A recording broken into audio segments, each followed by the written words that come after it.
हाय kids, hello everyone, क्या हालचाल। Good morning, good morning, good morning. Good morning बच्चों, good morning, good morning. कैसे हो बच्चों? बड़े वक्त बाद मैंने आपसे कहा था ना, त्योहारों के दिनों पे यही होता है। यस। आज भी आपको पता है एक फेस्टिवल है जिसमें सेम तरह का फास्ट रखते हैं हम जैसे करवा चौथ में रखते हैं। कुछ लोग को पता होगा, this is not very popular. ये कुछ ही जगह पे होता है। आज होई का फास्ट है, होई माता का। यस, कोई माता का। यस। तो आज भी हमें वही निर्जला रहना होता है। आज भी हमें कुछ खाना नहीं होता रात तक। सेम सेम तरीका सब कुछ। हाँ, ये आज हम करते हैं अपने बच्चों के लिए। करवा चौथ का फास्ट रखते हैं हम अपने हस्बैंड्स के लिए। यस बच्चों, आपकी मम्मी ने भी रखा होगा। कल मेरा बर्थडे है। यस, आई नो बच्चों, अभी क्लासेस थोड़ी सी रेगुलर हो रही है, वैसे ऐसे होती नहीं है, बट मैं बिल्कुल हेल्पलेस हूँ इस चीज में। Every day is a festival.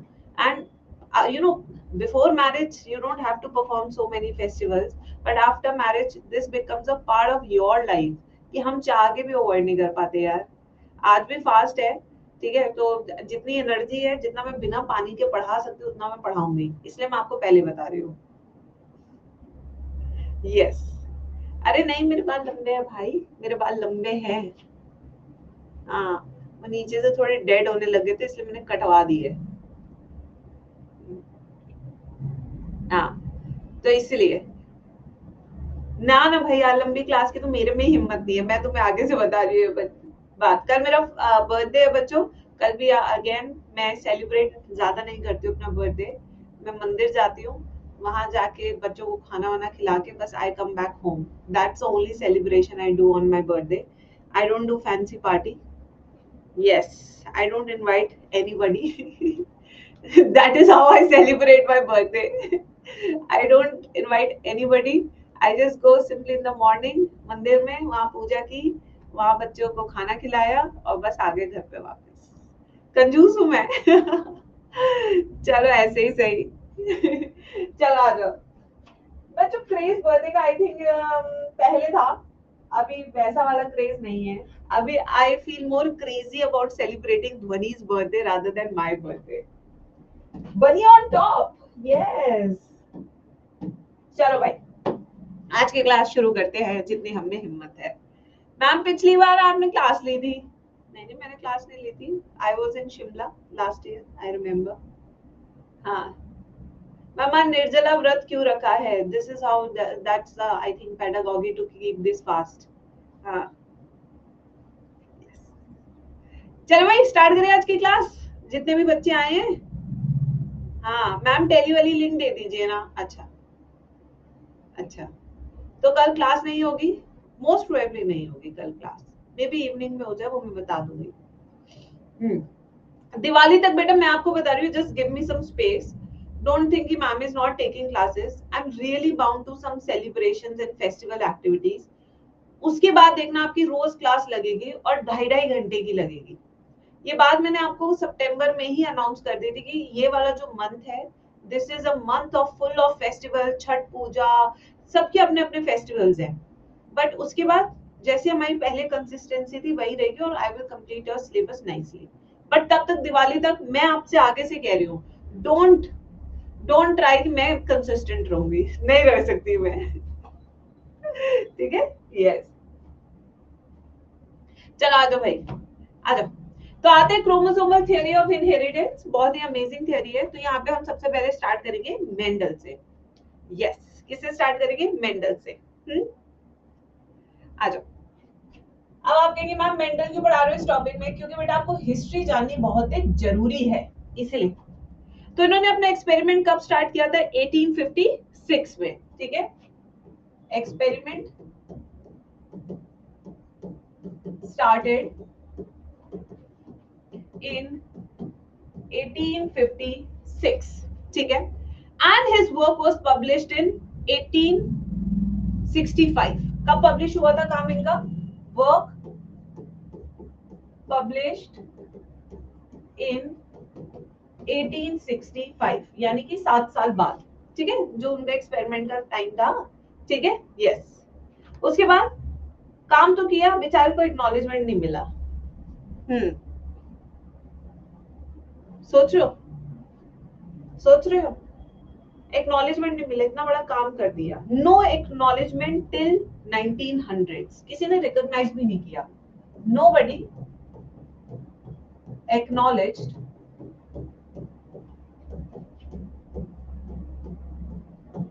his work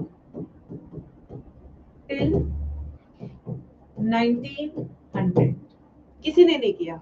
अब आप पूछेंगे मैम ऐसा क्यों, दिवाला निकलेगा तमन्ना, ओ माय गॉड, इतने तो मेरे चैप्टर भी नहीं बचे हैं, ह्यूमन हेल्थ डिजीज तक तुम्हारे पास बड़े चैप्टर हैं, उसके बाद तो तुम्हें भी पता है कि 12th की बायो में क्या ही है, वो इकोसिस्टम, वो बायोडाइवर्सिटी, वो माइक्रोब्स, वो बायोटेक, 3-4 क्लास के है वो पूरी यूनिट, तुम्हें भी पता है कि क्या है, ये बस ह्यूमन हेल्थ एंड डिजीज तक है बड़े बड़े चैप्टर्स, उसके बाद तुम्हें भी पता है कि कुछ नहीं है 12th की में, सब दो क्लास के है, evolution, human health and disease तक, यानी कि mol bio, evolution, human health and disease, वो है 3 चैप्टर पढ़े बस।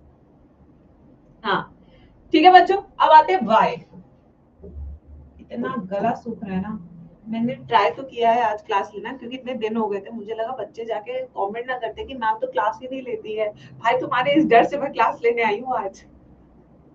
यस, तो अब आते हैं वाई पे। सबसे पहले आखिर क्यों इनका काम एक्नॉलेज नहीं हुआ, यस, सबसे पहले lack of sources for communication.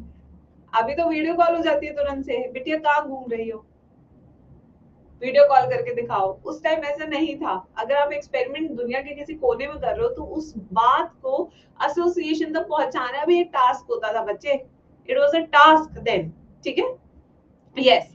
तो यहाँ क्या है बच्चों, नहीं, पब्लिश 1865 में हुआ था, he completed his experiment in 1863, then he wrote the entire experiment as a journal and then he published it, ठीक है, yes। तो यहाँ क्या है, lack of communication at that time।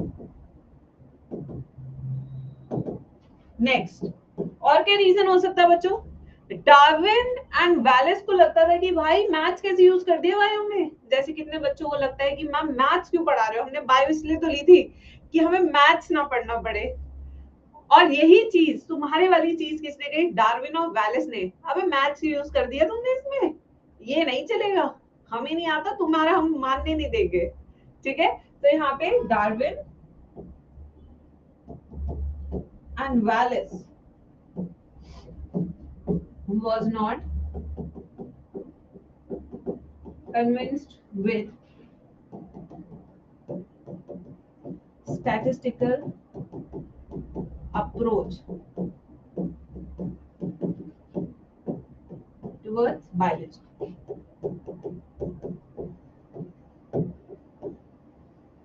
ठीक है, प्लस इन्होंने कहा कि आपके पास 2 फैक्टर्स है, how do you know you have 2 factors, उस टाइम तक क्रोमोसोम्स नहीं आए थे, मैंने चैप्टर के स्टार्टिंग में आपको क्रोमोसोम्स पे जीन बना के दिखाया, पर उस टाइम तक क्रोमोसोम्स ही डिस्कवर नहीं हुए थे, तो ये जीन्स है कहाँ पे, ये फैक्टर्स है कहाँ पे, ये किस कोई नहीं बता पाया, और यही चीज मेंडल भी नहीं बता पाया, क्योंकि क्रोमोसोम्स किसी को नहीं बताते व्हाट वर क्रोमोसोम्स, तो आखिर ये फैक्टर्स यानी कि जीन्स कहाँ प्रेजेंट है ये भी किसी को नहीं पता था बच्चे, ठीक है। So no chromosome discovery to support his theory।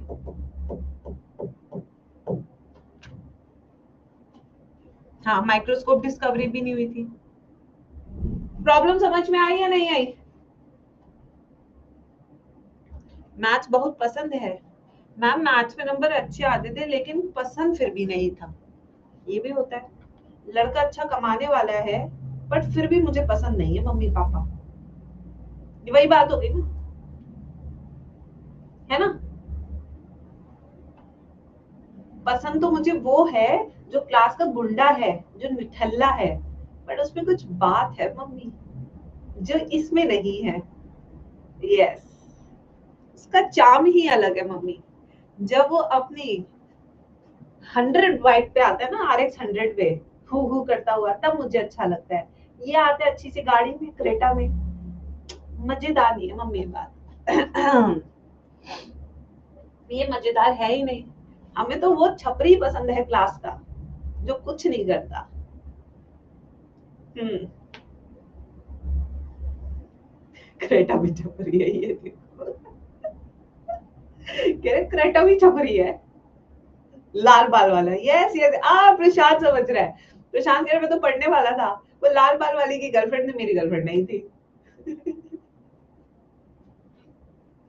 आ जाओ, अब आते हैं यहाँ पे माइक्रोस्कोप की डिस्कवरी हुई।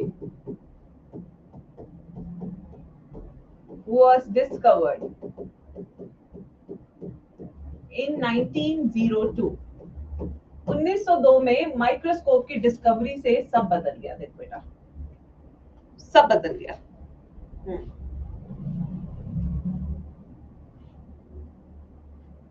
ठीक है। फिर जैसे डिस्कवरी हुई तो सटन एंड बोवरी दो इंडिपेंडेंटली उन्होंने दी क्रोमोसोमल थ्योरी ऑफ इनहेरिटेंस। कौन से दो साइंटिस्ट है? Sutton and Boveri independently gave chromosomal theory of inheritance। Independently दी थी, बात याद रखना, दोनों ने मिलके नहीं दी थी। इसमें भी क्वेश्चन नीटना आता है।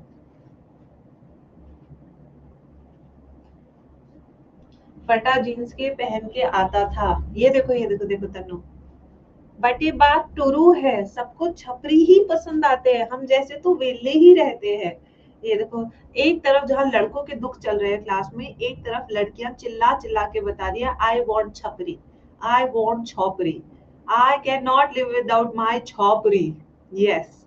और जो ना इन लड़कियों को पता है इज्जत भी नहीं देते, जो कॉल में से बताया चेक फोन रखना है, पता नहीं तेरे को मैं कहूँ, इनको वो पसंद ही नहीं आते। हाँ बोलो ना, अच्छा आ जाओ, आ जाता हूँ। इन्हें वो पसंद ही नहीं आते, इन्हें पसंद ही गाली खाना है।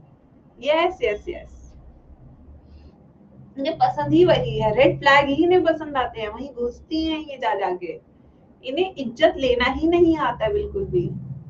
मैं आपको सच बता रही हूँ बात बच्चे। यस, इनको वही पसंद आते हैं। ये सोचती है वैलेंटाइन पे गिफ्ट मिलेगा, बट इन्हें पता है इनका छपरी इन्हें गिफ्ट नहीं देगा, फिर भी जा मरे जाएंगे उनके पीछे। और जो इनके लिए गिफ्ट लाता है, अरे यार किसने कहा था इन्हें गिफ्ट लाने के लिए? I don't want this. हाँ हाँ हाँ बिल्कुल। आज बच्चों तो क्या क्या पॉइंट्स है, लेट अस अंडरस्टैंड। क्रोमोसोम, इन्होंने अपने क्या क्या पोस्टुलेट्स है वो लिख लेते हैं। हम अब इसमें एक एक करके समझ लेते हैं। एनसीईआरटी ने बहुत गंदे तरीके से लिखा है, मैं तुम्हें अच्छे तरीके से पढ़ाऊंगी। एनसीईआरटी में तो आपको ये थ्योरी ही समझ नहीं आएगी, आपको लगेगा कि ये पेज में स्किप ही कर देता हूँ, इससे अच्छा है। ठीक है। आ जाओ भाई। सबसे पहले तो क्रोमोसोम्स, सिंस इन्होंने क्या डिस्कवर किए, क्रोमोसोम्स देखे, the behaviour of chromosome they understood through the process of meiosis under microscope. फिर जब इन्होंने क्रोमोसोम्स देखे तो क्रोमोसोम्स लाइक हेरिडिटरी ट्रेट्स, तो जो मेंडल ने हेरिडिटरी ट्रेट्स बोले थे जो एक जनरेशन से दूसरे जनरेशन में जाते हैं, वो क्रोमोसोम्स होते हैं। ठीक है। इनका जो नंबर है, जो स्ट्रक्चर है, जो इंडिविजुअलिटी है, वो रिटेन रहती है। ठीक है। So chromosomes behave like hereditary traits given by Mendel. तो मेंडल के हेरिडिटरी ट्रेट से, सटन एंड बोवरी के क्रोमोसोम्स से। ये हेरिडिटरी ट्रेट्स अपने यानी कि जो जीन्स है, जो एलील्स है, ये अपनी इंडिविजुअलिटी भी मेंटेन करते हैं, अपना स्ट्रक्चर भी मेंटेन करते हैं, और अपना नंबर भी मेंटेन करते हैं। जब फर्टिलाइजेशन होती है तो ये डिप्लॉयड हो जाते हैं and then they express according to the genotype that is formed. ठीक है। पहली स्टेटमेंट समझ आई या नहीं आई, जल्दी बताइए everybody in the chat section. हाँ, समझ आए पहली चीज? इसको वापस से मैं रिपीट करके लिख रही हूँ। मेरा बार बार इसको देखने का मन कर रहा है। ये देख रहे हो, यू नो ना how much I love water. You guys know, मेरा दिमाग बार बार इसकी तरफ जा रहा है।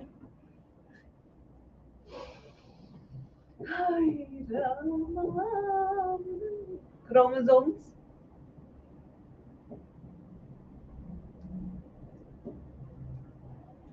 behaves as hereditary traits जो मेंडल ने दिए थे, which retains their number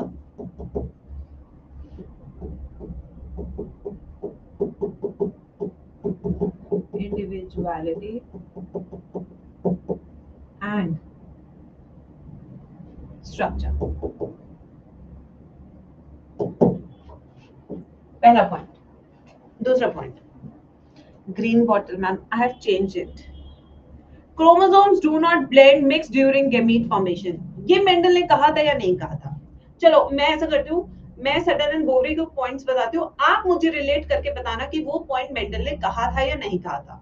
तभी तो हम बता सकते हैं ना कि इन्होंने वही चीज प्रूव की जो मेंडल ने प्रूव की थी, बट इनके पास एविडेंस ऑफ क्रोमोसोम, वो चीज मेंडल के पास नहीं थी, इसलिए उसे एक्सेप्ट हम नहीं कर पा रहे थे। यस बच्चों, सो ये कह रहे हैं कि क्रोमोसोम्स डू नॉट ब्लेंड और mix during gamete formation. Is it true और फॉल्स? बिल्कुल ट्रू बात है। यही सेम चीज मेंडल ने अपने लॉ ऑफ सेग्रीगेशन में बोला था कि जो दो एलील्स हैं उसमें से एक एलील एक गैमीट में जाएगा, दूसरा एलील दूसरे गैमीट में जाएगा। ठीक है, और ये एलील्स कहां प्रेजेंट है? क्रोमोसोम्स पे। तो इसका मतलब एक क्रोमोसोम एक गैमीट के पास जाएगा और दूसरा क्रोमोसोम दूसरे गैमीट के पास जाएगा। ठीक है, chromosomes do not blend or mix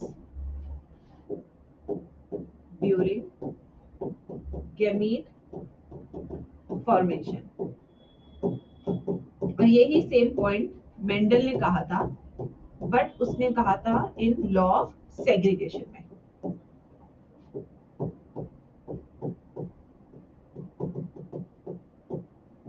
next,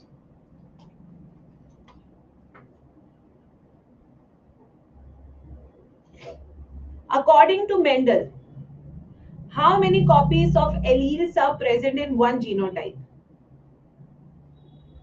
According to Mendel, how many copies of alleles are present in one genotype? एक जीनोटाइप के पास दो एलील्स होते हैं, ये किसने कहा था? मेंडल ने। एक जीनोटाइप के पास उसको रिप्रेजेंट करने के लिए दो एलील्स होते हैं, ये बात किसने कही थी? मेंडल ने। अब सटन एंड बोवरी क्या कह रहे हैं?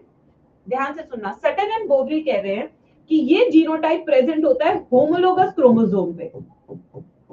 क्या होते हैं? होमोलोगस क्रोमोसोम, यानी कि वन पेयर ऑफ क्रोमोसोम होते हैं और in one pair of chromosome पे ऊपर प्रेजेंट होते हैं ये जीनोटाइप यानी कि एलील कॉम्बिनेशन। तो उसने रैंडमली एक बात बोली मेंडल ने कि एक जीनोटाइप है, दो एलील्स है, बट इन्होंने इस बात को प्रूव किया। कैसे प्रूव किया बच्चों? कि ये एक जीनोटाइप जो दो एलील्स है, ये कहां प्रेजेंट है? ये क्रोमोसोम्स पे प्रेजेंट होते हैं। तो ये क्रोमोसोम वाली बात कौन नहीं बता पा रहा था? मेंडल। वो बस ये बात बता पा रहा था कि एक जीनोटाइप उसके दो एलील्स है, जिसमें से एक एलील एक गैमीट के पास जाएगा और दूसरा एलील दूसरे गैमीट के पास जाएगा। बट इन्होंने बताया कि कैसे जाएंगे, ट्रांसमिशन कैसे होगा, आखिर ये एलील कहां प्रेजेंट होते हैं। समझ लगा या नहीं लगा ये वाला point? So this point was given by Sutton and Boveri. इसको मैं अभी लिखवा भी देती हूँ, अभी तो मैंने इस तरीके से बताया, अभी मैं इसको लिखवाती भी हूँ। मैम किसके थ्रू होगा वो बताया? यस बिल्कुल सही Vrinda. Like genes, chromosome also occur in pair in somatic और डिप्लॉइड सेल। जैसे जीन्स यानी कि जो हमारे एलील्स है वो कॉम्बिनेशन में प्रेजेंट होते हैं, वैसे क्रोमोसोम्स भी हमारे पेयर में प्रेजेंट होते हैं एक सोमैटिक सेल में।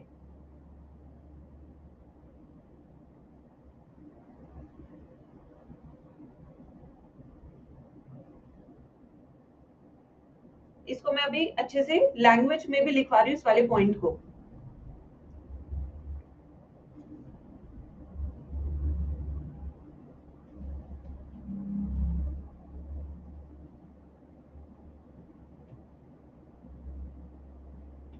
लिख लिया? देखिए आप देखो इधर, so like genes are present in pair according to Mendel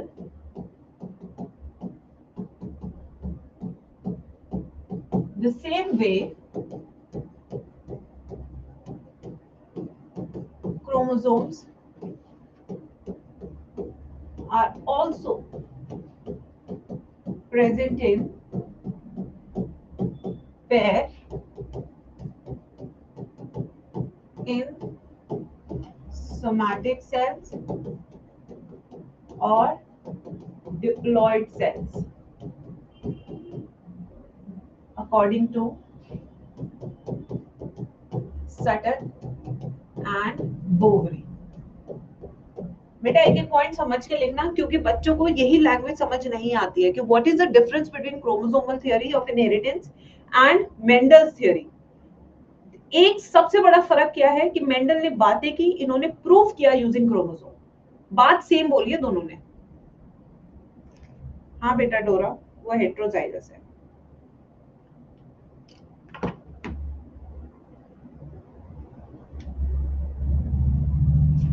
अच्छा, अकॉर्डिंग टू मेंडल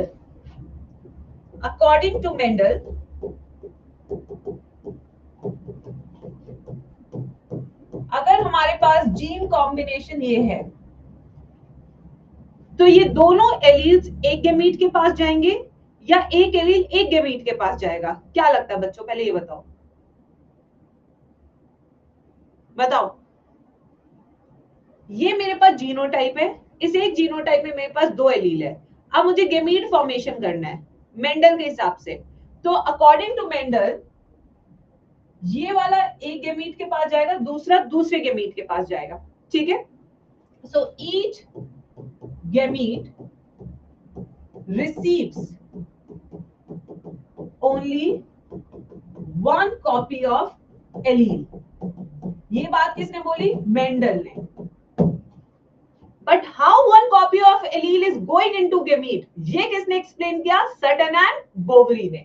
कैसे एक्सप्लेन किया, चलिए देखते हैं। सटन एंड बोवरी ने क्या बोला? इन्होंने कहा कि हमारे पास होमोलोगस क्रोमोसोम में दो क्रोमोसोम होते हैं, होमोलोगस क्रोमोसोम में। ठीक है, इसके पास कैपिटल ए है, इसके पास स्मॉल ए है, एलील्स। इन्होंने क्या बोला? Each gamete will receive only one copy of chromosome in homologous chromosome. Language देख रहे हो बेटा कितनी चेंज हुई? लैंग्वेज पे ध्यान दो, बात तो दोनों सेम कर रहे हैं भाई। समझो नीट में सवाल कैसे आएगा। बात दोनों सेम कर रहे हैं, बट वो जीन और एलील की फॉर्म में बात कर रहा है और ये बात कर रहे हैं क्रोमोसोम्स में। ठीक है, तो इनके अकॉर्डिंग क्या होगा कि each gamete will receive only one copy of chromosome।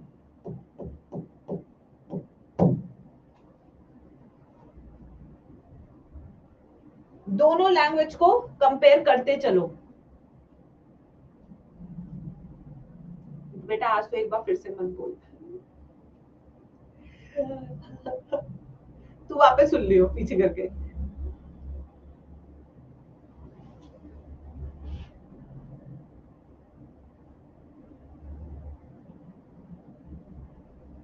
ना, अब दोनों क्या कहते हैं?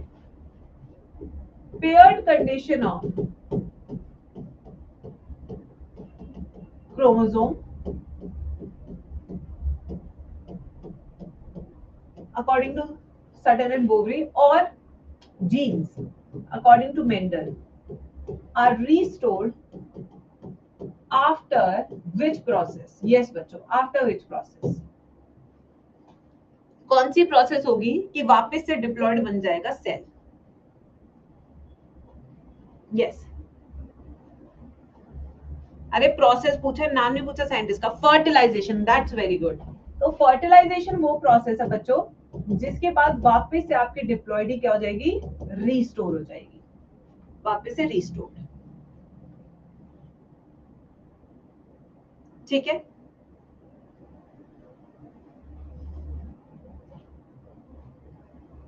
नाउ ये सारी बातें किसने बोली, हमारे सटन एंड बोवरी ने।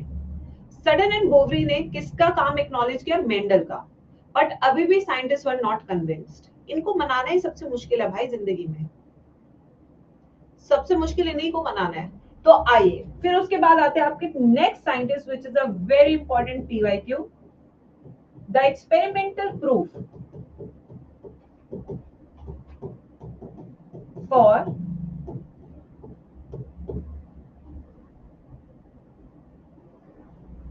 chromosomal theory of inheritance was given by Thomas Hunt Morgan। आई अब एक्सपेरिमेंटल प्रूफ, उसके बाद जाके दुनिया ने कहा कि हाँ भाई मेंडल भी सही था, सटन एंड बोवरी भी सही था। ठीक है, ये कौन है, father of modern genetics. Modern genetics के पप्पा जी हैं ये।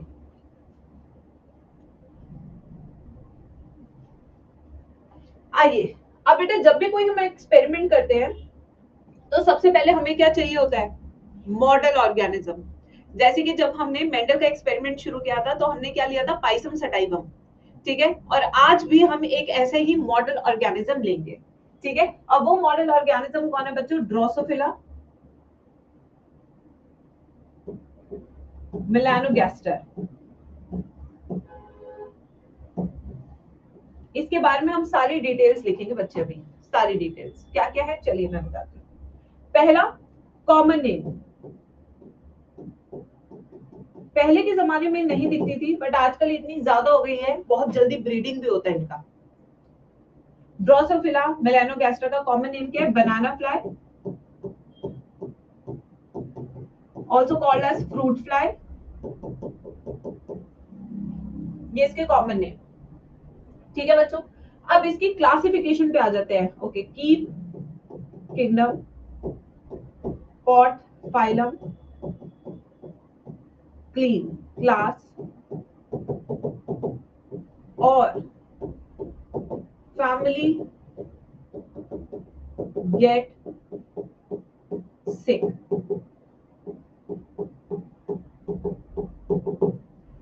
करना जरूरी है बच्चे, सारी चीजें करना जरूरी है, चाहे एनसीईआरटी में हो या ना हो, मेरे बच्चों को पता होना चाहिए।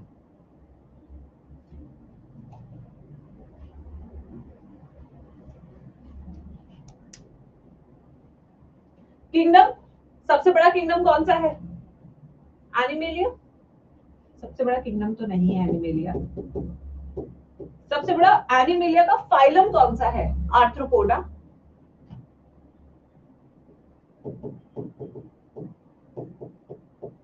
सबसे बड़ी क्लास कौन सी है, इंसेक्टा।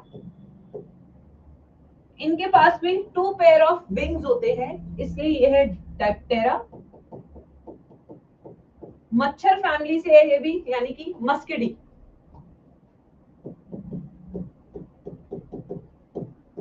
Genus Drosophila melanogaster.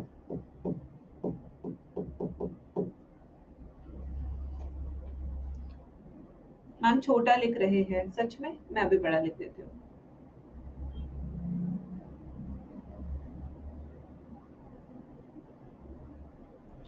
अब वही वाला सवाल, आखिर क्यों ड्रोसोफिला को लिया गया एज मॉडल ऑर्गेनिज्म।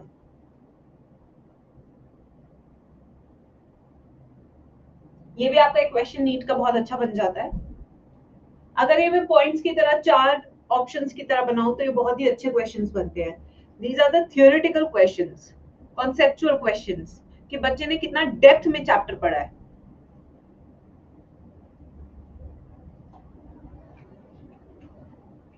अभी बताती हूँ, मैंने तो इस पे बहुत काम किया है अपने मास्टर्स में। और सबसे अच्छी बात क्या है, बीएचयू में एक्सपेरिमेंट मींस एक्सपेरिमेंट। कौन है वे?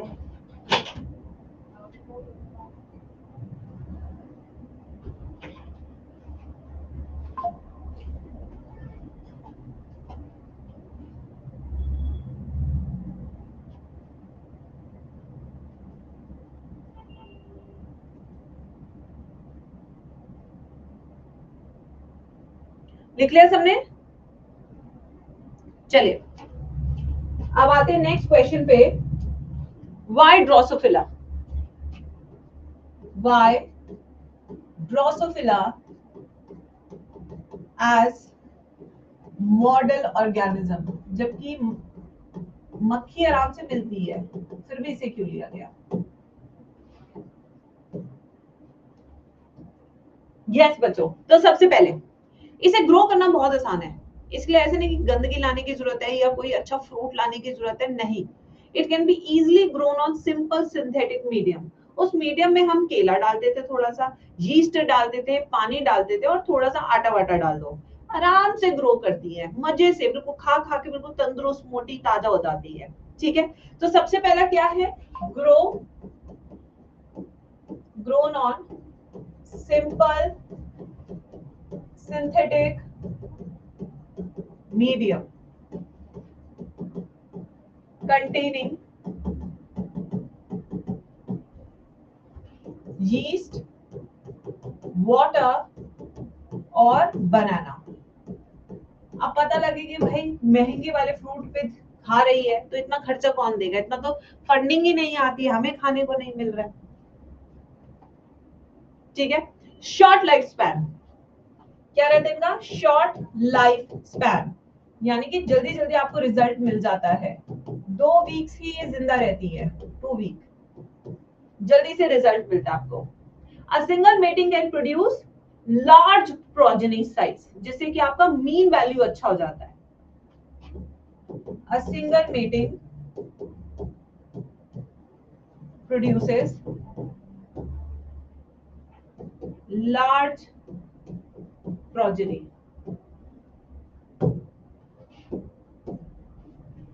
ठीक है, अब आते हैं इनका क्रोमोसोम नंबर कितना है। इनका क्रोमोसोम नंबर क्या है? 2n equals to 8, यानी इनके पास होता है 4 pair of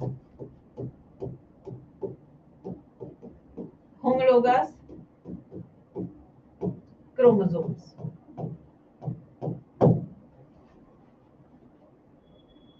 plus male and female are morphologically distinct. देखकर बता सकते हैं महिला और पुरुष को, यानी कि इनमें होता है सेक्सुअल डायमॉर्फिज्म। इस प्रोसेस को हम क्या कहते हैं? Sexual dimorphism.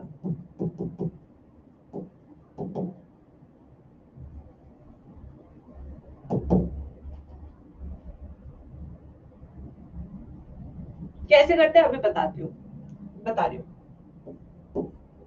हेट्रोगैमिटी,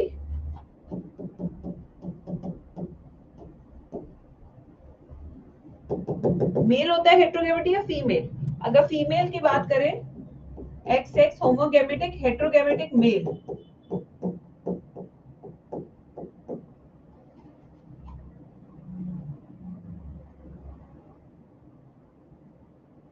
फीमेल कैसे अलग है? चलिए अब फीमेल के कैरेक्टर्स बताती हूँ। फीमेल के पास एब्डोमेन में एक स्पेशल टाइप ऑफ टूल होता है जिसको कहते हैं ओविपोजिटर। क्या कहते हैं उसे? ओविपोजिटर। ओविपोजिटर का काम क्या होता है? मैंने कॉकरोच में भी बताया था, to lay eggs, to lay eggs. तो ओविपोजिटर क्या करता है? जितने भी अंडे की बोरियां होती हैं उनको सेफ जगह पे डिपॉजिट करने का काम होता है। नेक्स्ट, जो महिला होती है उसका ब्रॉडर एब्डोमेन होता है, क्योंकि इस एब्डोमेन में फर्टिलाइज किए हुए अंडे प्रेजेंट होते हैं, तो उसके लिए जगह बनाई जाती है। नीचे से वो यू शेप्ड होती है, ना कि V shaped. Larger in size, क्योंकि महिला को ही सारा काम करना है। लार्जर इन साइज, बड़ा साइज होता है। ठीक है, wing smaller than body size, क्योंकि उड़ती कम है, ये भारी होती है ना, तो उड़ने का काम कम रहता है इनका।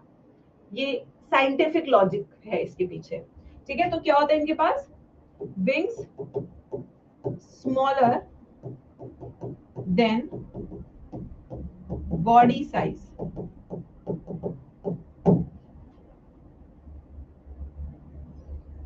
वही मेल पे आ जाते हैं।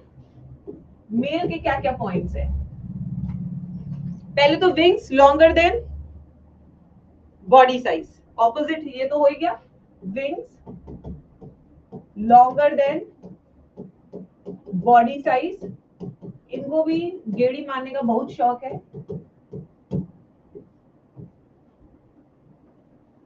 One thing is constant across all the mails of all the species is, इन्हें गेड़ियां मारना बहुत पसंद है। इनका नैरो एब्डोमेन होता है, V shaped, narrow abdomen, broad नहीं होता। और इनका साइज कैसा होता है, महिला से स्मॉलर इन साइज।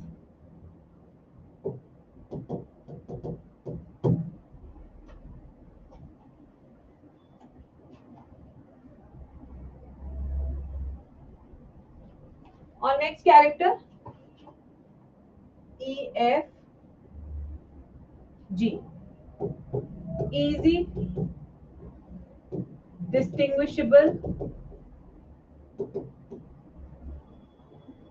characters।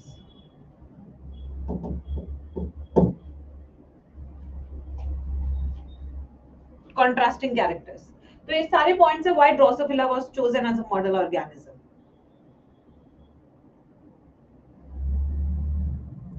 चले बाबू लिंकेज पढ़ाती हूँ।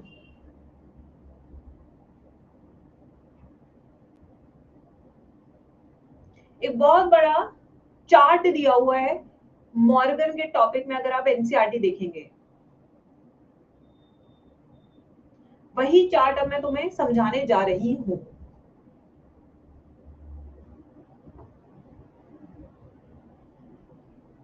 यार अभी तक सिर्फ 40 मिनट हुए हैं क्लास में, it feels like days have passed.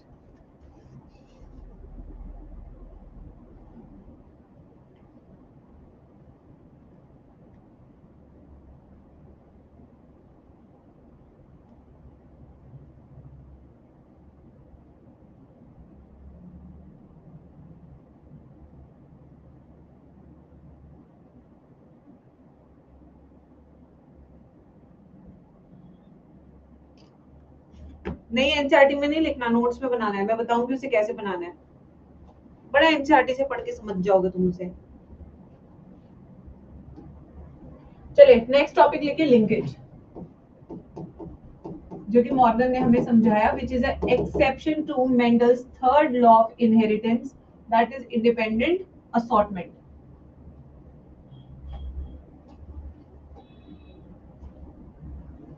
Ma'am अब कल करा देना, आपका फास्ट है ना।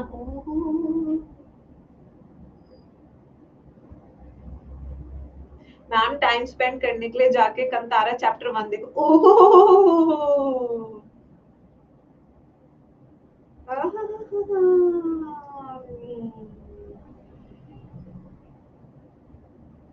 चलो आ जाओ। मैम मुझे आपकी बहुत चिंता लगी रहती है। I wish my husband has the same thoughts for me. Yes चलो आ जाओ। आओ बच्चों, तो हम यहाँ पे कुछ कैरेक्टर्स हैं जो उन्होंने पूरे इस चार्ट में लिए हैं। मैं उसको पहले लिखवा देती हूँ। बहुत ही इजी तरीके से हम इसको समझेंगे बच्चों, क्योंकि एनसीईआरटी ने काफी कॉम्प्लेक्स कर रखा है, इसलिए बच्चे समझ नहीं पाते। तो हम इसको स्टेप बाय स्टेप समझेंगे। डोमिनेंट को ही हम वाइल्ड टाइप कहते हैं। क्या कहते हैं? डोमिनेंट को हम क्या कहते हैं? Wild type.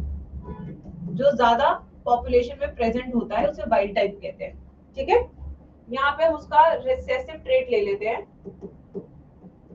जो कि कम एक्सप्रेस होता है पॉपुलेशन में। तो जो हमारे प्यारे मॉर्गन साहब थे, उन्होंने 3 कैरेक्टर्स लिए। मेंडल ने कितने कैरेक्टर्स लिए थे? Everybody in the chat section, Mendel ने कितने कैरेक्टर्स लिए थे? 7। और मॉर्गन ने कितने कैरेक्टर्स लिए थे? 3। ये भी एक क्वेश्चन आपका नीट का बनता हुआ। ये भी आपका नीट का एक क्वेश्चन बनता हुआ कि मेंडल टुक 7 characters whereas Morgan took 3 characters. पहला डिफरेंस. दूसरा difference, Mendel took Pisum sativum as a model organism and Morgan took Drosophila as model organism. Mendel gave law of independent assortment, while Morgan told us about linkage, which is an exception of independent assortment. क्या ये तीनों points clear है comparison के? तो अब ये तीन characters कौन से, चलिए ये देखते हैं. पहला कैरेक्टर हमारे मॉर्गन ने लिया बॉडी कलर, दूसरा कैरेक्टर लिया आई कलर और ड्रोसोफिला, और फिर लिया विंग्स, जो कि इजीली ऑब्जर्वेबल कैरेक्टर्स थे. इनमें ज्यादा घुसना नहीं पड़ रहा था देखने के लिए. बॉडी कलर आराम से दिख जाता है, आई कलर बहुत आराम से दिख जाता है, ठीक है, और विंग्स का साइज भी आराम से दिख जाता है. तो इन्होंने वो तीन कैरेक्टर्स लिए जो आसानी से दिख सकते थे even with the naked eye. ठीक है बच्चों. अब डोमिनेंट टाइप कौन सा है? अगर हमारी ड्रोसोफिला ब्राउन कलर की है तो इसे हम क्या कहेंगे? वाइल्ड टाइप या डोमिनेंट टाइप. एंड इसको रिप्रेजेंट हम करेंगे बाय प्लस से. प्लस, प्लस का मतलब डोमिनेंट, प्लस का मतलब डोमिनेंट. वहीं पे अगर ड्रोसोफिला के शरीर का रंग येलो यानी कि पीलिया टाइप हो गया है तो सिर्फ वाई से रिप्रेजेंट करेंगे. Plus means dominant, no plus means recessive. तो यहाँ पे लिखने का तरीका भी बदलता हुआ बच्चों. इनका जो लिखने का तरीका है जीन्स को, that is way to different as compare to Mendel. उन्होंने कैपिटल वाई और स्मॉल वाई लिया था, इन्होंने प्लस एंड विदाउट प्लस लिया है. ये चौथा डिफरेंस इन दोनों में निकलता हुआ. मैं पूरी टेबल बनाऊंगी इनके डिफरेंसेस की, अभी मैं बता रही हूं, बनाओगे तुम फिर टेबल. ठीक है. Next, eye colour. Red eye अगर है तो that is dominant, will be written as W plus, and white eye will be taken as only W. Wings, normal wings and miniature wings. Miniature wings, miniature wing का M तो ये हो जाएगा M plus. लिखने का तरीका देख रहे हो? अब मैं क्वेश्चन पूछूंगी तुमसे. बिफोर आई एक्सप्लेन दिस, पहले तुमसे लिखवा तो लो ढंग से, चीजें समझा तो दो. अगर मान लो एक ड्रोसोफिला ब्राउन बॉडी है तो किन किन जीनोटाइप्स में Drosophila will be brown body? Please everybody tell me answers in the chat box. What are the probable genotypes that a Drosophila will become brown body? Very good, Hiten. Excellent. Nancy, very good. Very good. बहुत ही अच्छे से बच्चों ने topic पकड़ा है. I like it. तो यहाँ पे y y आप लेंगे, y plus brown body which is homozygous dominant. y plus y, this will be again brown body but in heterozygous form. Next, if the Drosophila is yellow body, tell me what will be the genotype? क्या genotype होगा? YY बिल्कुल सही है. YY याद आ गई, सिक्किम में खाई थी YY भेल. ठीक है. Next, eye colour. Okay, red आई कलर, व्हाइट आई कलर. जल्दी से जीनोटाइप आप बताइए सब बच्चे क्लास में. जितना जीनोटाइप खुद से लिखोगे टॉपिक उतना आसान हो जाएगा आप लोगों के लिए. W प्लस या W, यहाँ पे W and W. Next, wings. Normal wings,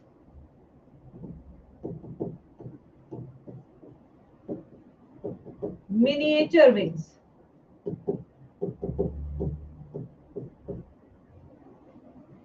normal wings M plus M plus M plus M, M and M. पहले तो बताओ ये वाला जो तरीका है लिखने का वो समझ आया नहीं? Step number 1, every child should know in my class, क्योंकि this is very different for what I have taught you in Mendel case. ये काफी अलग तरीका है. हम इस चार्ट को जो लिखा हुआ है एनसीईआरटी ने तभी समझ पाएंगे जब हम ये चीजें समझेंगे.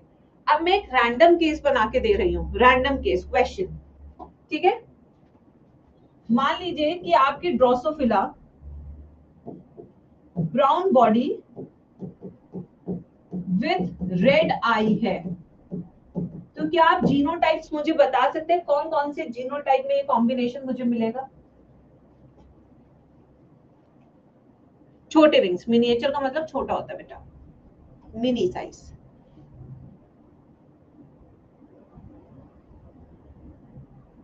बताइए. अच्छा, ब्राउन बॉडी, ब्राउन बॉडी कैसे हो सकता है? वाई प्लस पे, ठीक है, और रेड आई कलर W प्लस पे, है ना? ये हो सकता है, ये हमारा कॉम्बिनेशन. उसका और भी बहुत कॉम्बिनेशन बन सकते हैं हमारे. अच्छा, यहाँ तो आपने एक ही लिखा है, ये इनकी दो दो कॉपीज प्रेजेंट होगी बच्चों, Y plus W plus W plus. इस केस में भी हो सकता है ब्राउन बॉडी रेड. क्या इस केस में भी हो सकता है? बताइए, क्या ये केस भी हो सकता है?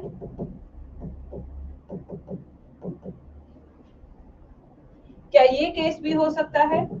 देखिए कितने केसेस मैं बना रही हूँ बच्चे, देखिए कितनी सारी प्रोबेबिलिटी मैम ने बनाई है. इन सब का जो फिनोटाइप होगा वो ब्राउन बॉडी रेड आई होगा. देख रहे हो, सबका इमोजी, इमोजी लिख रही हूँ विशाल का मैसेज पढ़ के. ये भगवान बेटा, ना खाना ना पानी पीने का result you can see, sorry, you can see the genotype and phenotype, right? आज चलो अब आगे चलते हैं. अब हम क्रॉस ए से शुरू करेंगे जो एनसीईआरटी ने दिया है. ठीक है, लेट्स स्टार्ट विथ क्रॉस ए.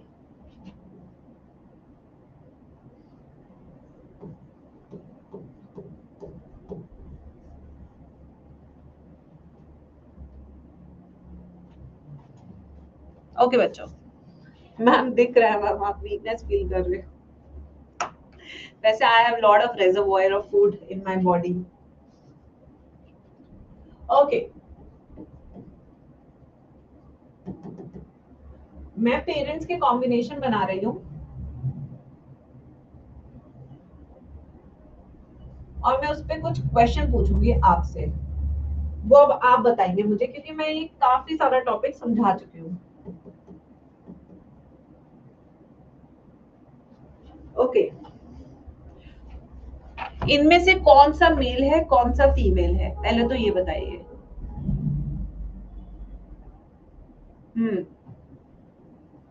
कौन सा मेल है कौन सा फीमेल है? फर्स्ट फीमेल है, दूसरा मेल है. वेरी गुड, पहला तो आपने सही पहचाना. स्टेप बाय स्टेप पहचानेंगे गाइस, हर बच्चे को समझ में आना चाहिए क्लास में. ठीक है, यानी कि ये इसका वाई क्रोमोसोम है, ये इसका एक्स क्रोमोसोम है, ये इसका एक्स क्रोमोसोम है, एक्स क्रोमोसोम है. क्या मैं कह सकती हूं कि जो बॉडी कलर और जो आई कलर जीन है, they are sex linked genes? And अगर मैं ये कह रही हूं कि ये एक्स लिंक्ड जीन्स हैं या सेक्स लिंक्ड जीन्स हैं, तो ऐसा मैं क्यों कह रही हूं? क्योंकि these two genes are present on X chromosome, इसलिए इनका inheritance is x linked inheritance. समझ में आया बच्चों कैसे हमने पहचाना? ये चीज आपको एनसीईआरटी में कहीं नहीं मिलेगी, but on the base of the diagram you can tell this. NCERT में कहीं नहीं लिखा, बट ये क्वेश्चन आ सकता है नीट में. तो यहाँ पे हम ये जो तीन जीन्स है, ये कहाँ प्रेजेंट है? एक्स क्रोमोसोम पे. कहाँ प्रेजेंट है तीनों gene? Present on x chromosome. तो इसका मतलब हम कौन सी इनहेरिटेंस पढ़ रहे हैं? एक्स लिंक जीन इनहेरिटेंस हम पढ़ रहे हैं मॉर्गन के लिंकेज के एक्सपेरिमेंट में. देखो एक नई बात पता लगी आज. अच्छा, एक बच्चा कह रहा है मैम कंफ्यूजन है मेल एंड फीमेल पता करने में।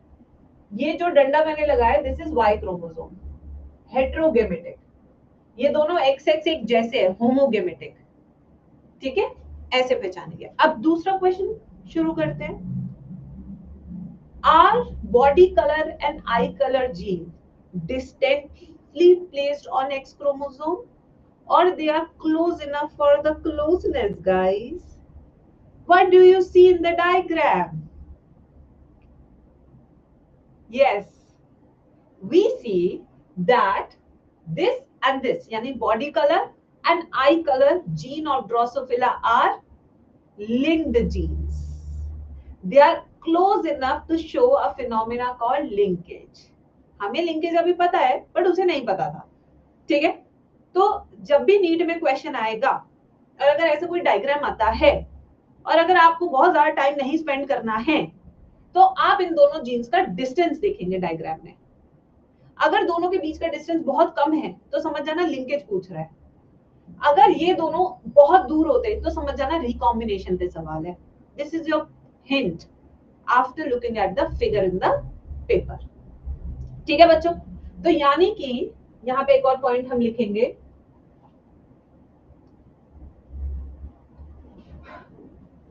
बॉडी कलर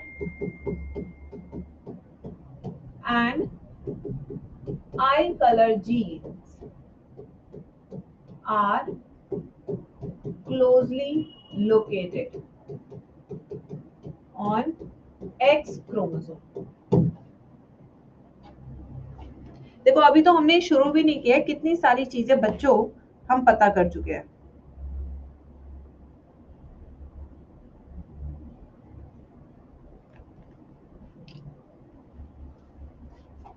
ठीक है, आइए अब शुरू करते हैं। अब सभी बच्चे प्यारे इनके फिनोटाइप बताएंगे मुझे, क्या फिनोटाइप होगा, क्या बॉडी कलर होगा, क्या आई कलर होगा फीमेल का। मैंने टेबल बनवाई है, उसको रेफर कीजिए और बताइए। लड़की कैसी होगी, येलो बॉडी व्हाइट आई, वेरी गुड हितेन। हितेन का अच्छा दिमाग चल रहा है जेनेटिक्स में। प्लस व्हाइट आई कलर की होगी फीमेल।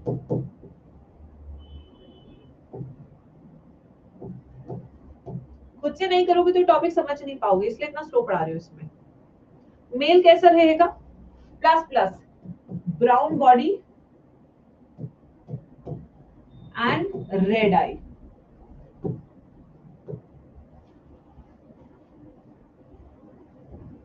अब इसके गेमीट्स बनाए, इसके कितने टाइप के गेमीट बनेगा, 8 टाइप का गेमीट बनेगा वाई डब्ल्यू। इसके 2 टाइप के गेमीट बनेंगे, एक एक्स और एक वाई। ठीक है, तो यानी कि फीमेल का गेमीट कितने टाइप का बनेगा, यस मेरे प्यारे बच्चों, फीमेल का गेमीट कितने टाइप का बनेगा, एक ही टाइप का तो बनेगा क्योंकि सेम कॉम्बिनेशन है ना, वाई एंड डब्ल्यू गेमीट। मान लीजिए इसको ऐसे फिगर बना देती हूँ क्रोमोसोम, ये दूसरा गेमीट बना वाई डब्ल्यू, 2 गेमीट बने। इसके भी 2 गेमीट बने, एक गेमीट बना वाई प्लस डब्ल्यू प्लस और एक गेमीट बना वाई क्रोमोसोम का जिसपे कोई भी जीन प्रेजेंट नहीं है। अब F1 प्रोजेनी कोई बच्चा खुद से बना सकता है, everybody F1 progeny Punnett square. चलिए एक बार बना के देखिए, आसान है, बिल्कुल बिल्कुल आसान है।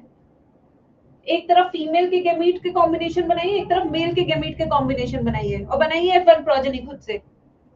चलिए सब खुद से बनाएंगे, इतना अब आपको आता है। यहाँ पे फीमेल के गेमीट लिखिए, यहाँ पे मेल गेमीट लिखिए। फीमेल के गेमीट क्या है, Y W Y W. Male के गेमीट क्या है, वाई प्लस डब्ल्यू प्लस और दूसरा कौन सा है, वाई क्रोमोसोम। ऐसे बना दो इसको। ठीक है, अब इसका पुनेट स्क्वायर बनाते हैं।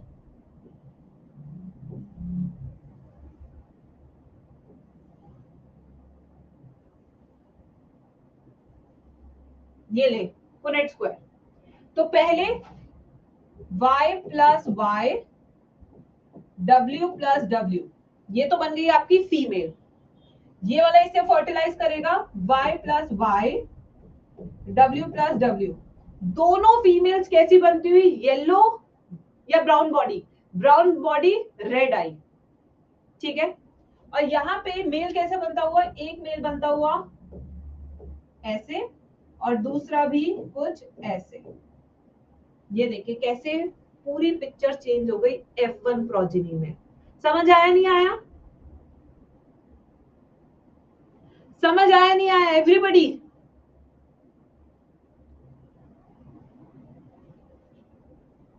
बहुत सिंपल है। तो यहाँ पे फीमेल बनी है, कैसी फीमेल बनी है, ब्राउन बॉडी रेड आई। ये भी फीमेल बनी है, ब्राउन बॉडी रेड आई।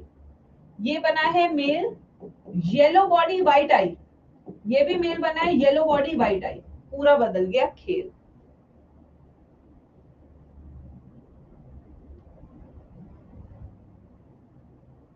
अब F2 प्रोजेनी बनाए बच्चा party.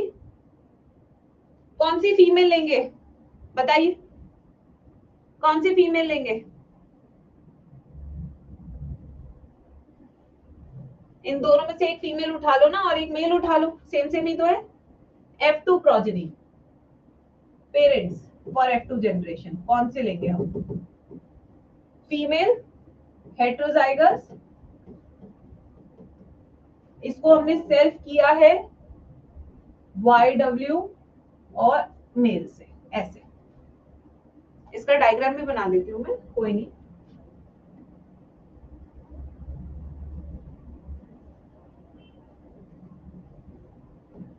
Y plus Y, W plus W।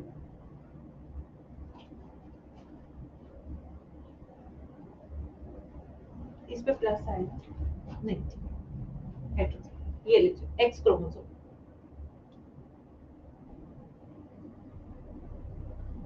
थोड़ा कंफ्यूजिंग पता है क्यों लगता है बच्चों को, क्योंकि आपने ना लिखने का तरीका बदल दिया है, इसलिए कंफ्यूजिंग लगता है बच्चों को।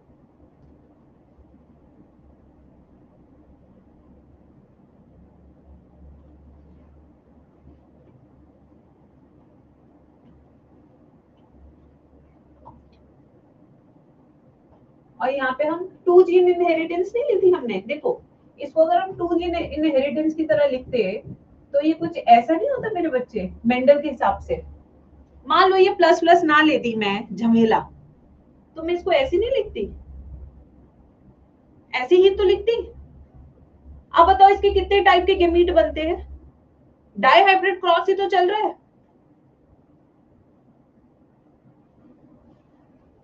है ना बच्चे? तो इसके कितने टाइप के गेमीट बनते हैं? 4। तो इसके भी कितने टाइप के गेमीट बनेंगे? 4। 4 ही तो गेमीट बनेंगे इसके भी। अब वो 4 गेमीट कौन से बनाते हो आप? चलो, अगर मेंडल होता तो पहले ऐसे बनाते, फिर ऐसे बनाते, है ना, फिर एक ऐसा वाला बनाते, फिर आप एक ऐसे, ये 4 गेमीट आप बनाते अगर आप मेंडल पढ़ रहे होते। बट आप यहाँ पे क्या पढ़ रहे हैं? मॉर्गन पढ़ रहे हैं, तो इनका तरीका अलग है बताने का।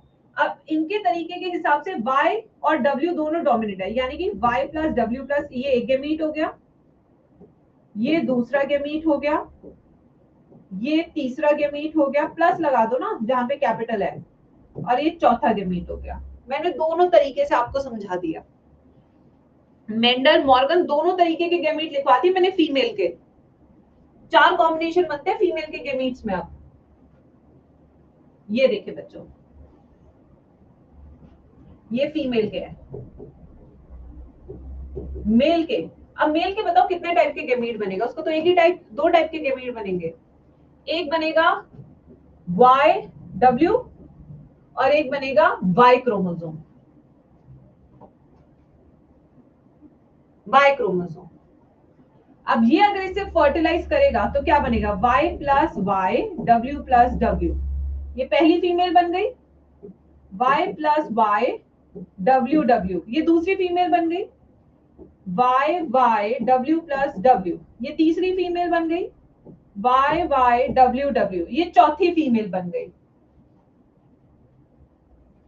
ये तो हो गए सारी फीमेल्स।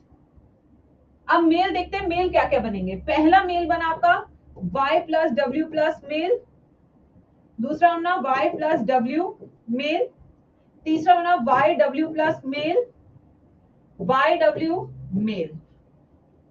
4 मेल्स ऐसे, 4 फीमेल ऐसे, ये देखो।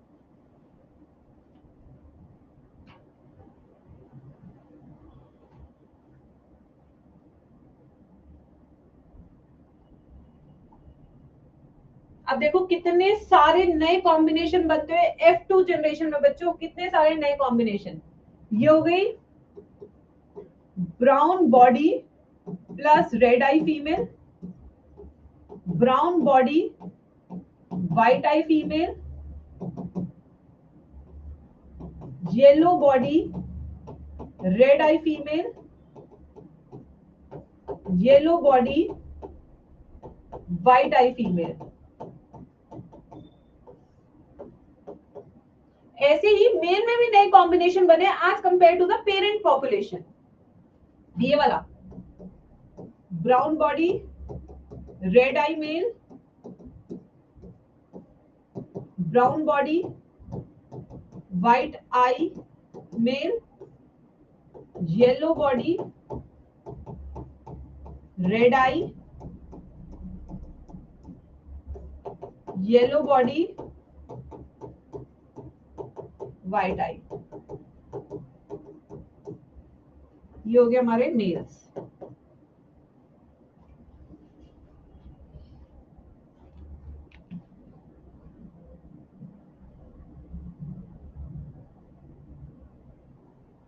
तो अकॉर्डिंग टू दिस नए कॉम्बिनेशन कितने आए हैं बच्चों, और पेरेंट कितने थे बताना जल्दी से चैट बॉक्स में।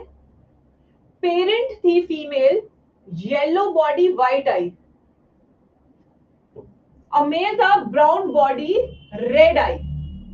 और F2 जनरेशन में नए कॉम्बिनेशन कितने मिले देखो, येलो बॉडी व्हाइट आई, येलो बॉडी व्हाइट आई, ठीक है। और एक हम ले लेते हैं ब्राउन एंड रेड, पेरेंट में हमने देखने को मिला। सो 50% नए कॉम्बिनेंट्स आए और 50% पेरेंटल टाइप है। 50% of the children are with parental type and 50% of the children are new type according to this cross। ये वाले कॉम्बिनेशन नए आए ना बेटा, जो पेरेंट्स में आपको देखने को ही नहीं मिले। Brown white yellow red, brown white yellow red, ये तो आपको पेरेंट में देखने को ही नहीं मिले ना। बाकी ये और ये कॉम्बिनेशन तो आपके पेरेंट्स में है, बट ये दो कॉम्बिनेशन ऐसे है जो पेरेंट्स में है ही नहीं, बट फिर भी आपके F2 जनरेशन में है। So this is what? This is recombination. The 50% recombination is occurring. 50% is parental type. यही रिजल्ट आना चाहिए था ना मेंडल के हिसाब से, बट ये नहीं आया। बट ये रिजल्ट नहीं आया। मेंडल के अकॉर्डिंग ये रिजल्ट आना चाहिए था कि मेरे पास 50% रिकॉम्बिनेंट्स होने चाहिए थे, 50% पेरेंटल होने चाहिए थे। मॉर्गन तो यही चाहता था कि यही रिजल्ट आएगा, बट उसको ये रिजल्ट नहीं मिला। फिर उसने सोचा ऐसा क्यों नहीं हुआ, अब इसका रीजन ढूंढते हैं बच्चों। So according to Mendel,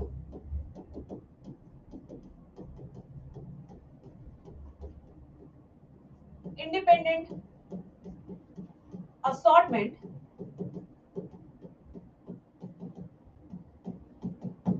cross A should show 50% recombinants and 50% parental combination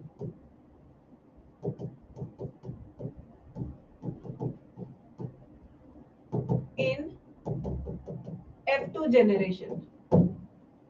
But Morgan found, अब असली मैजिक जो एनसीईआरटी ने लिखा है, मॉर्गन फाउंड 98.7% होगा। हाँ, Morgan found 98.7% parental combination, while only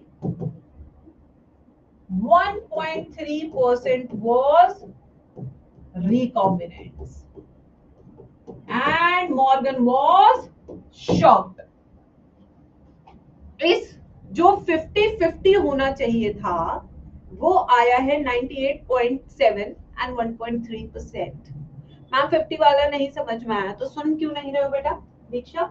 अभी मैम ने समझा है ना? अभी तो इतना बता बता के चिल्ला चिल्ला के मैम ने बताया कि ये दो कॉम्बिनेशन नए आए हैं, ये दो कॉम्बिनेशन आपके पेरेंटल टाइप है, येलो बॉडी व्हाइट आई, ब्राउन बॉडी रेड आई, ये आपके पेरेंट टाइप से मैच हो रहे हैं। ये दो तो आपके पेरेंट्स में है नहीं, फिर भी आपके पास है कॉम्बिनेशन। तो अकॉर्डिंग टू मेंडल ये नए कॉम्बिनेट्स है 50% and 50% is parental type in F2 generation. हाँ जी बच्चों, तो ये परसेंटेज आई, पेरेंटल इतने ज्यादा निकले और रिकॉम्बिनेंट्स इतने कम निकले, क्यों? ऐसा क्या था कि रिकॉम्बिनेंट्स नहीं बने? ऐसा क्या था कि रिकॉम्बिनेंट्स नहीं बने जबकि बनने चाहिए थे?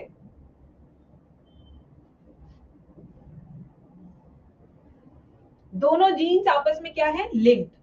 ये हो गया बॉडी कलर, ये हो गया आई colour. So Morgan concluded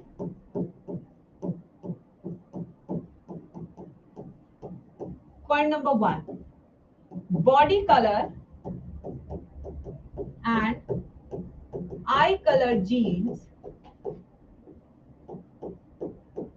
are closely located on same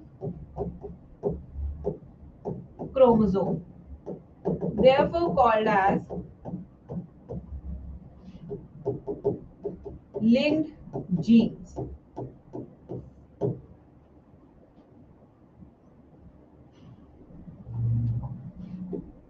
As the distance between two genes reduces, the chances of recombination also decreases proportionally.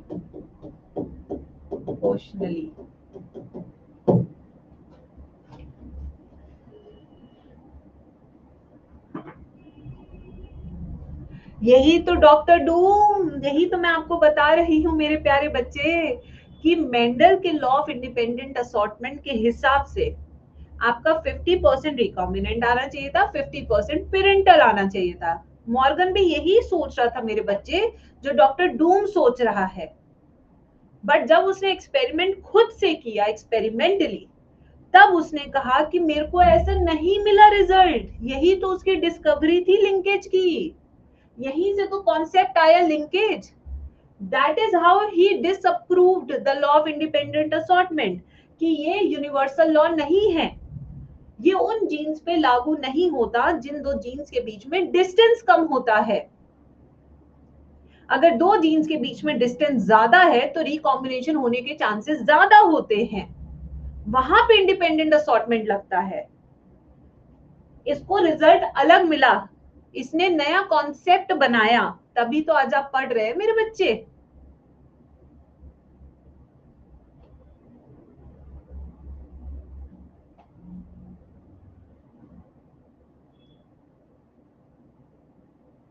Yes बेटा रहनुमा।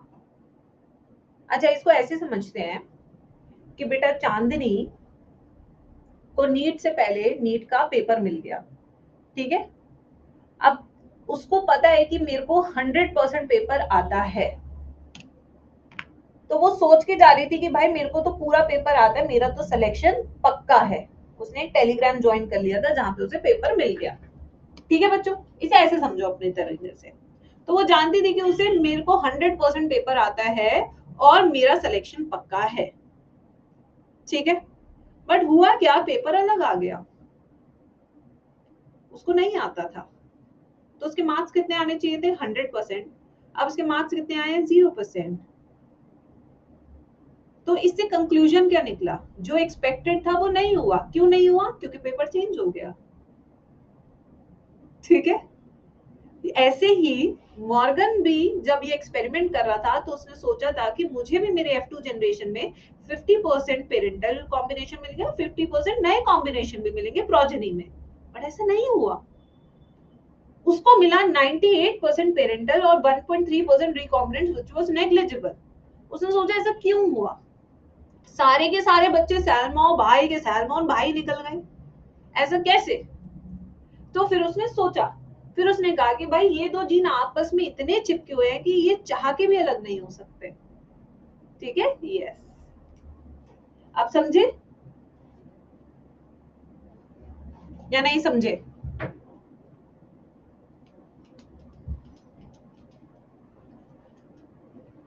अब जब इन्होंने पहला क्रॉस किया तो इन्होंने कहा यार ये तो कुछ ऐसा अलग सा आ गया है, मैं डर गया हूँ। तो इन्होंने कहा मैं एक और क्रॉस करूंगा, क्रॉस बी।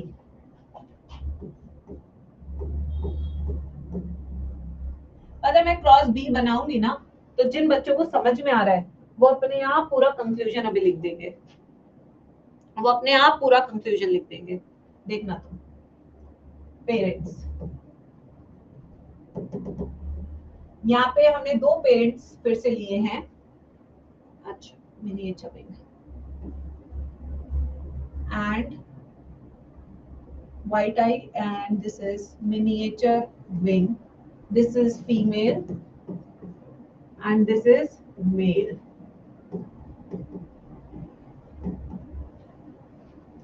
बच्चे खुद बता देंगे कि क्या फर्क था क्रॉस ए और क्रॉस बी में। यस नैन्सी, क्रॉस बी में उसे वो रिजल्ट मिला जो मेंडल का रिजल्ट था। अब इसने सोचा कि यहाँ जो मेंडल का रिजल्ट आया पहले क्यों नहीं आया, क्योंकि यहाँ पे दोनों जीन्स के बीच में डिस्टेंस है। यस, यही प्रूव करना था। Yes, you got it. Yes yes yes, बिल्कुल सही पकड़े हैं बच्चे। अब बिल्कुल सही पकड़ा आपने। This is what that page of NCERT is trying to explain you. तो यहाँ पे फीमेल का क्या जीनोटाइप है, फिनोटाइप है? चलिए जल्दी से बताइए बच्चों, व्हाट आर देयर फिनोटाइप्स? बिल्कुल रहनुमा, बताइए। तो यहाँ पे क्या है, ये क्या हो जाएगी? White eye and miniature wing female. और यहाँ पे मेल कैसा रहेगा? Red eye and normal wing male. क्या आप सब F1 प्रोजेनी खुद से बना सकते हैं? F1 प्रोजेनी पुनेट स्क्वायर बना सकते हैं? बनाइए बच्चों, अब ये 2 मिनट का बचा है।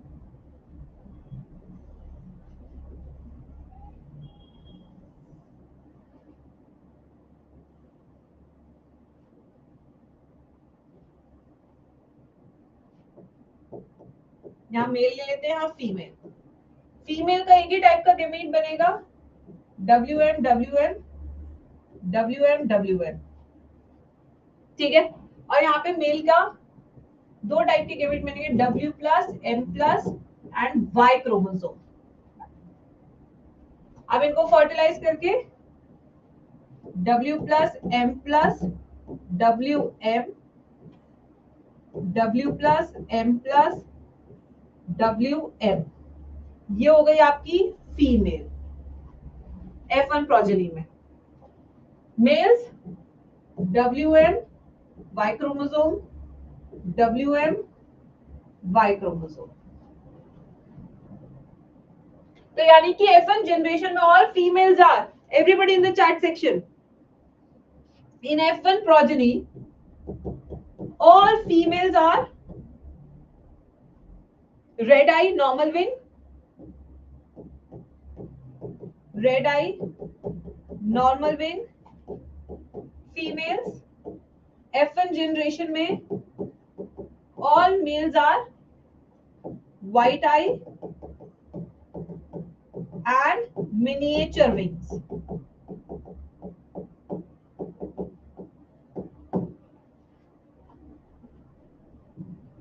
F2 generation,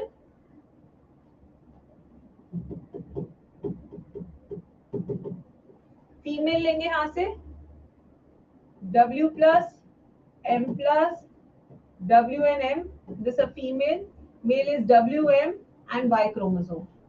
कितने टाइप के गेमीट्स बनेंगे फीमेल के? जैसे पिछले वाले में क्रॉस में किया था, फीमेल के कितने टाइप के मिलेंगे? She is heterozygous for 2 gene combination. अच्छा जगह खत्म हो गई क्या बाबू? अरे यार बाबू जगह खत्म हो गई. ये तो कम जगह है, इसको छोटा लिख देते हैं. F1 कर देते हैं इसको बस. ठीक है, अब थोड़ी सी तो और जगह मिली. सो बाबू लोग मेल का तो 2 रहेंगे, WM and Y chromosome. Female के 4 टाइप के गेमीट्स बनेंगे. फीमेल के 4 टाइप के गेमीट्स बनेंगे. पहला gamete W plus M plus, दूसरा गेमीट W एंड M, तीसरा गेमीट W प्लस M, चौथा गेमीट W M प्लस. ये 4 टाइप के गेमीट बने फीमेल के. अब इनकी फर्टिलाइजेशन कर देते हैं. W plus M plus WM, WM, WM, W plus M, WM, WM plus WM. अब इसके मेल्स बना लेते हैं. W plus M plus WM Y, W plus M Y, WM plus Y.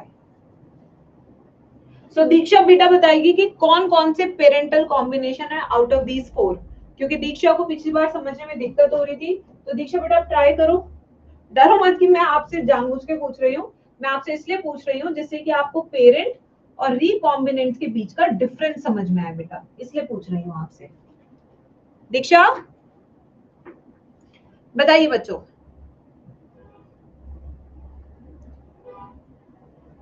हाँ दीक्षा बेटा बता. अब पेरेंट कॉम्बिनेशन देखो, व्हाइट आई मिनिएचर विंग, रेड आई नॉर्मल विंग्स, ये पेरेंट्स में थे. तो ये तो हम बच्चों में एक्सपेक्ट करते ही है मेरे बच्चे. तो इसमें से पहला ये वाला white eye and normal wing, ये वाला पेरेंटल कॉम्बिनेशन हो गया. व्हाइट आई नॉर्मल विंग, नहीं रेड आई होगा ना, प्लस है इसमें, सॉरी मैंने प्लस देखा ही नहीं. रेड आई, ये पेरेंटल कॉम्बिनेशन हो गया बेटा. ये वाला रेड आई नॉर्मल विंग, ये भी पेरेंटल कॉम्बिनेशन हो गया. ये दिख रहा है ना इधर, पेरेंट से आया ये. अब नेक्स्ट ये वाला देखेंगे.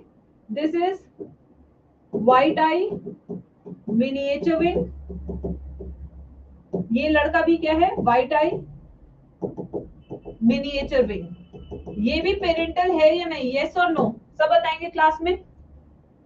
ये मदर से आया ये वाला कॉम्बिनेशन, तो माँ बाप जैसे ही हैं. अब आएंगे रिकॉम्बिनेंट्स. ये क्या हो गया, रेड आई मिनिएचर विंग, ये पेरेंट में नहीं है बट इसके पास है.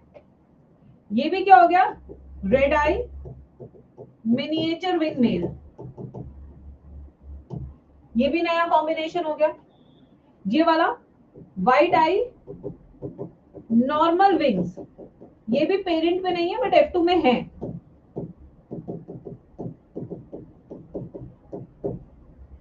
ये देखिए, तो ये वाले हो गए आपके रिकॉम्बिनेंट्स और ये वाले हो गए आपके पेरेंटल कॉम्बिनेशन. क्या लगता है इस वाले क्रॉस में मेंडल की बात सुनी जाएगी या नहीं सुनी जाएगी? एनसीईआरटी खोलो अभी की अभी, वहां पे क्रॉस बी का रिकॉम्बिनेंट परसेंटेज लिखा हुआ है टेबल में, निकाल के बताओ जल्दी से क्या लिखा है एनसीईआरटी ने। वही कंक्लूजन है इसका। खोलिए फटाफट एनसीईआरटी, एनसीईआरटी पढ़ना भी सिखाओ इसकी।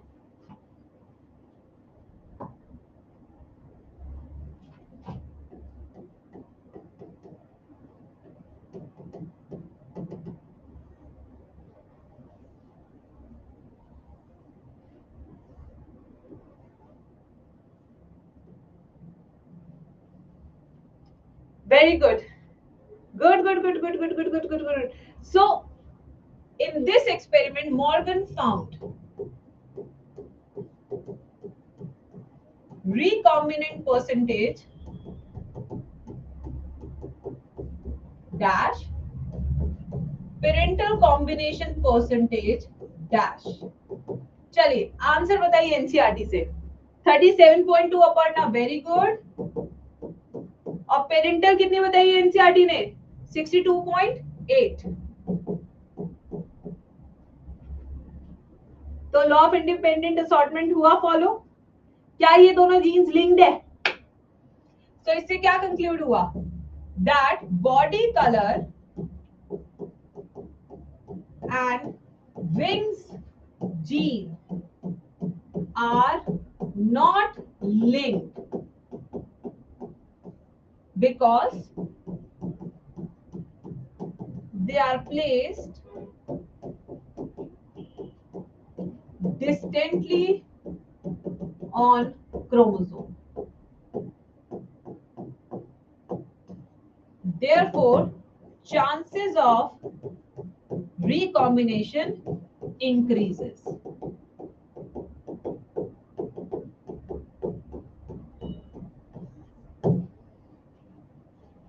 मैम ये परसेंटेज एक्सपेरिमेंट डेटा है राइट? यस दीक्षा।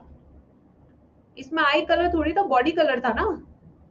अच्छा आई कलर जीन है, सॉरी सॉरी बाय। हमने कौन सा डब्ल्यू लिया इसमें?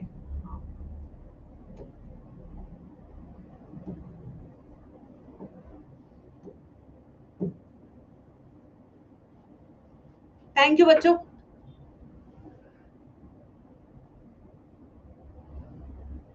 अब दोनों समझ में आए या नहीं आए? बताओ जल्दी से क्लास में।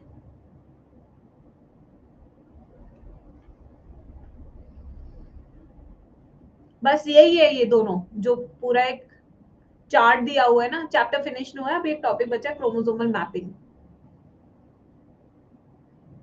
पेरेंटल तो हमेशा, अरे तुम कह रहे हो कि तुम अपने पेरेंट्स की तरह नहीं दिखोगे ज्यादा, बक एक ही बार में इतना रिकॉम्बिनेशन हो जाएगा कि तुम ईश्वरीय राय बन जाओगी।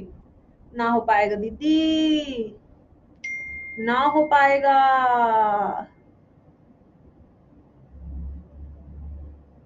ना हो पाएगा दीदी इतना।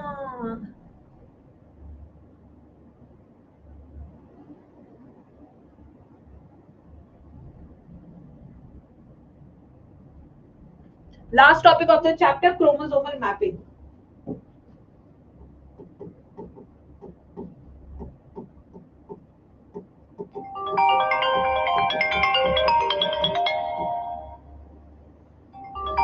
लिखे बताओ।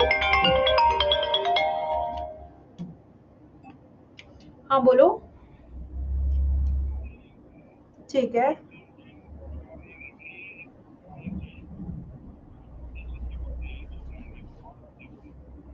तुम्हारी बात सुनकर मुझे एकदम से याद आया, पानी पीने का मन हुआ, फिर याद आया व्रत है, नहीं पी सकते। यस। हाँ। नहीं। कितना खर्चा हुआ? अरे वो बात नहीं है, मैं तो पूछ रही हूँ कितने की मिली, डिस्काउंट कितना मिला? क्या बात है, वेरी गुड। ये पूछ रही थी मैं। नहीं, बाकी तुम अपने फ्रेंड्स का देख लो। ठीक है। ठीक है ओके। ठीक है ओके। कब आ रहे हो?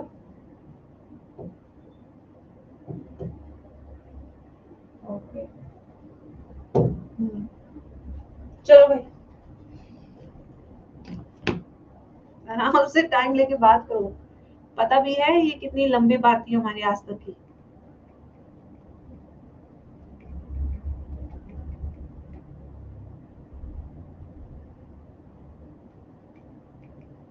चलो भाई, अल्फ्रेड स्टुअर्ट वेन जो कि मॉर्गन के स्टूडेंट रहे हैं, जिन्हें नोबेल पुरस्कार मिला है, इन्होंने बताया था arrangement of genes on chromosome. क्या अरेंजमेंट होता है वो भी हम पता कर सकते हैं फॉर्मूला से, ठीक है।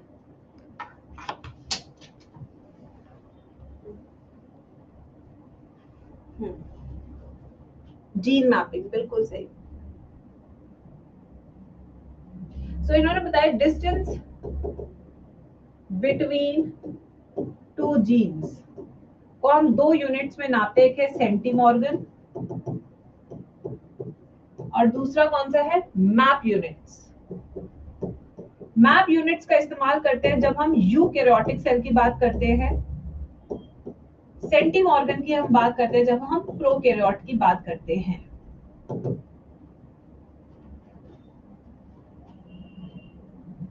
फॉर्मूला क्या है, डिस्टेंस या cross over unit.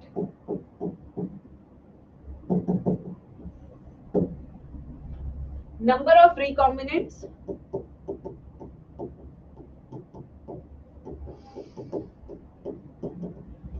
divided by total number of offspring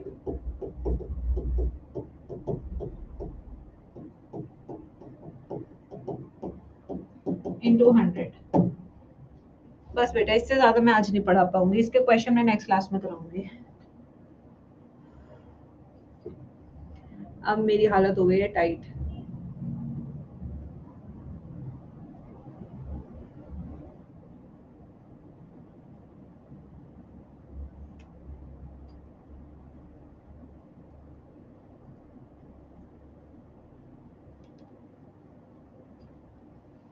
अच्छा,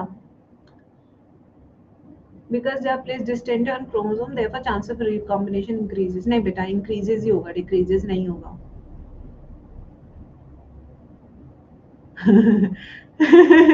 thanks Alok, thank you so much.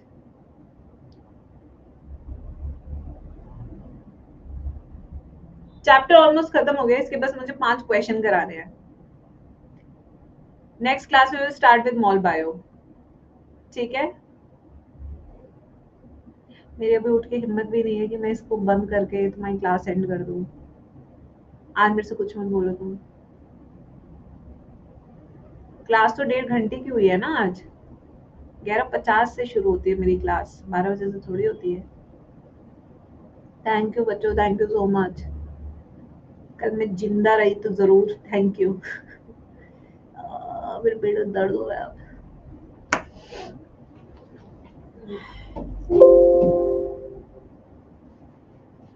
पहले मैं आज उठी 4 बजे सरगी के लिए, फिर मैं उठी 6:30 बजे ध्वनि को स्कूल भेजने के लिए, फिर मैं सोई, फिर मैं उठी 9 बजे, फिर नहा धो के पूजा की, फिर उसके बाद मैं यहाँ आई। मतलब टेक्निकली मैं रात भर सोई भी नहीं ठीक से। आज सोऊंगी मैं मस्त तरीके से। चलो भागो।